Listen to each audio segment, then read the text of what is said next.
Hey guys, Zen here, and today I wanted to talk about some of the updates Ubisoft is making to Rainbow Six Siege in regards to the toxic behavior that's been going on. For those of you new or just unaware, toxicity in Rainbow Six Siege dates back all the way from the beginning, but recently Ubisoft released a blog post that goes over some really important changes that'll be making their way to the game really soon. It's Epi, one of the community devs for Rainbow, put out the post and it reads, "Starting next week, we'll be implementing an improvement on the system we have been using to ban players that use racial and homophobic slurs or hate speech in-game. The bans for this will fall within the following durations depending on severity. 2 days, 7 days, 15 days, and permanent." They also say they'll be tracking user data and will continue to take feedback on the new system, but it is definitely here to stay. So right now, not everyone is sure if these changes include only text chat or if they also include in-game voice chat. If it is just text chat, unfortunately, it doesn't really solve the problem. An age-old trick people have always used to beat the bots, so to speak, is to just change up some of the symbols in a negative or offensive word and get the same message across just without the toxic filter being triggered. So although I am very happy that Ubisoft is finally taking some more serious steps to get a grasp on those really negative players, this may not be enough. Hopefully though, this goes a step further and actually includes voice chat, because the reality is that's where the most harm is done, and that's where that kind of behavior affects us most. When someone starts getting toxic in a lobby and throws out all kinds of N-words and rude remarks, it turns the whole vibe of the game off. It ends up becoming all about that particular attention-hungry person and less about the amazing tactical gameplay of Siege. It also just makes the whole lobby awkward. Now I know some people might say, well, just mute him. A simple click of the button and he's silenced and there's no more toxicity. But for me, I don't think that goes nearly far enough.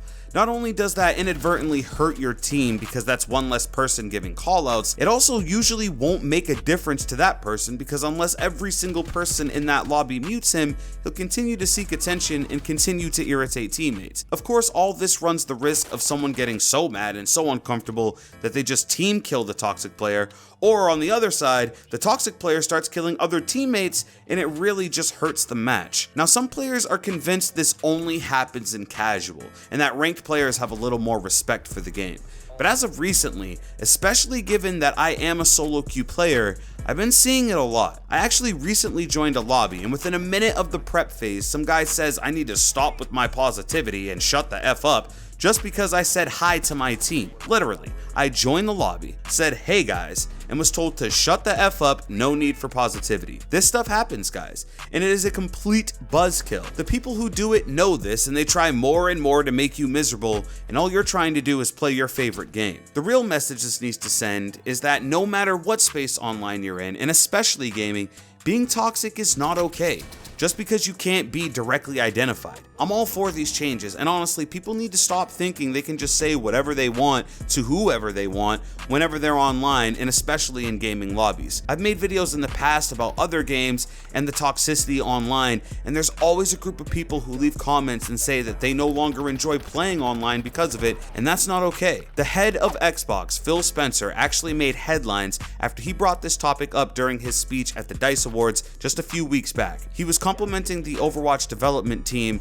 and their actions against online abuse and gaming. He said, "Some of Blizzard's work is really promising. With a couple of fixes, they've already driven down the incidence of abusive chat by 17% and player reporting by 20% because people are trusting the system." Now, if the head of Xbox takes time out of his speech to address the toxic gaming community, you know it's a real problem. And I know that there are plenty of you out there who experience it all the time. One situation that really bothers me, and I'm really passionate about, is when a grown man feels it's okay or acceptable to become aggressive or abusive to a child just because they're playing video games, and this happens all the time. Now I do realize Siege is a rated M game and kids shouldn't be playing.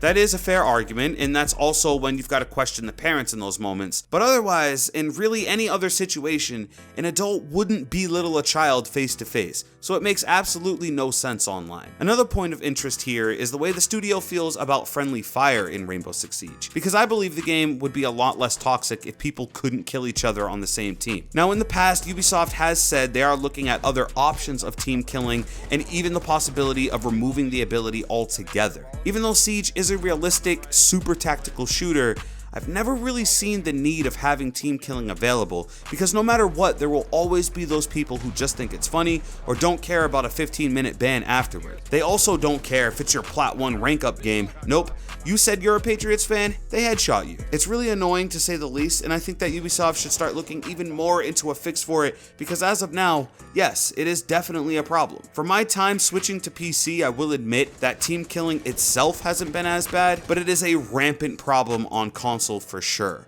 However, the toxicity on the other hand is most definitely there, if not worse. But that's pretty much everything that Ubisoft is doing to combat the toxic player problems with Rainbow Six Siege. And now it's your turn. I want to hear your story. Have you ever experienced toxic players online? Do you agree with Ubisoft about these changes? Do you agree with me in my opinion? Leave it all in a comment down below. If you did enjoy this video, please drop a like and subscribe with notifications if you're new. With that being said, it's been Zen. Hey, I'm out.